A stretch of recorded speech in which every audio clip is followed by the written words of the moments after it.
ఇదే సరిపోతుంది. అంటే ఒక్కసారి ఉన్నప్పటికీ కూడా రాజ్యాంగంతో విలువలు కూడినటువంటి పదవులలో ఉన్నప్పుడు జనాలు మెచ్చే విధంగా ఉండాలి. ఇవాళ పీకల్లోతుగా ఎంత రెడ్ బుక్ రాజ్యాంగం అనేది ఇవాళ ఉంటుందో కూడా ఒకసారి ఆలోచించాలి.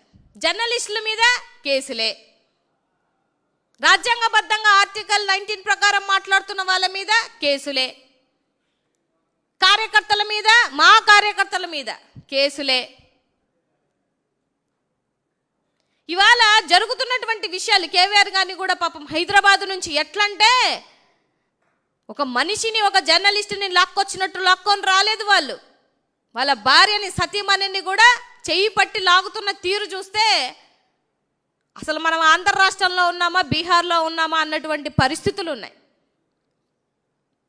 అరే మిమ్మల్ని ఎవ్వరు క్వశ్చన్ చేయొద్దు, మమ్మల్ని ఎవ్వరు మాట్లాడొద్దు, మమ్మల్ని ఎవ్వరు ప్రశ్నించొద్దు అని అంటే ఎట్లా మీరు అనుకుంటున్నారు ఏంటనేది నాకు అర్థమవునటువంటి విషయం. మీ రెడ్ బుక్ రాజ్యాంగంలో లోకేష్ బాబు గారు నాకు 3 పేజీలు అయిపోయినాయి, ఇంకా 30 పేజీలు ఉన్నాయంటే 3 పేజీలు కాదు 300 పేజీలు రాసుకున్నా కూడా ఇక్కడ భయపడే వాళ్ళు ఎవరు లేరు. అనిత గారు, లోకేష్ బాబు గారు, మనం ఏదైతే విద్దుతామో రాబో రోజులలో అదే ఫలిస్తుందన్న విషయాన్ని గుర్తుపెట్టుకోవాలి తమరు.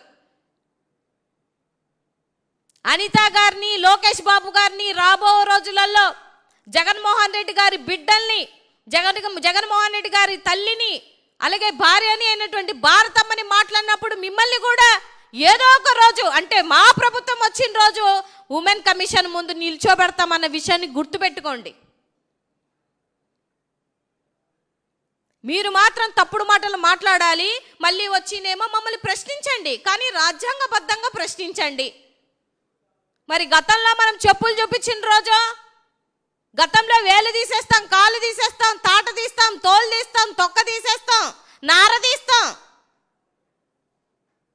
ఇన్ని మాటలు మాట్లాడిన రోజు మరి అవన్నీ రాజ్యాంగబద్ధంగా మాట్లాడినటువంటి మాటలేనా మరి? సో మనము ఒకరికి నీతులు చెప్పడం కాదు, మనం కూడా పాటించాలి.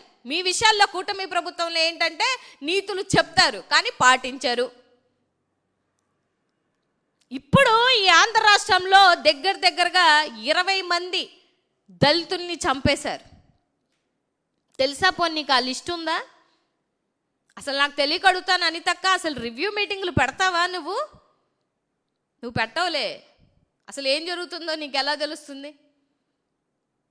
రీసెంట్గా జరిగినటువంటి మందా సల్మాన్ కానీ, అదేవిధంగా క్రాంతి కానీ, అదేవిధంగా కర్నూల్లో మాలగంగమ్మ, జస్ట్ ఎగ్జాంపుల్గా నీకు 3 కేసులు, నాకు మళ్ళీ ముందు ఈ 2-3 మంత్స్ జరిగినటువంటి కేసులు చెప్తున్నాను.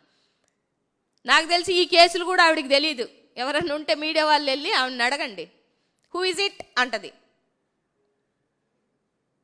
అంటే అంత నిర్లక్ష్యం. అసలు నీ శాఖలో ఏం జరుగుతుందో కూడా నీకు తెలియట్లా.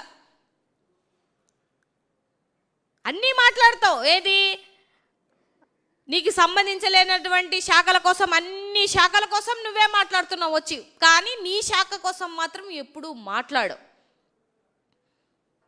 కానీ మా జగన్మోహన్ రెడ్డి గారి కోసం తిట్టడానికి మాత్రం ఓపిక తెచ్చుకొని మరీ మాట్లాడతావు.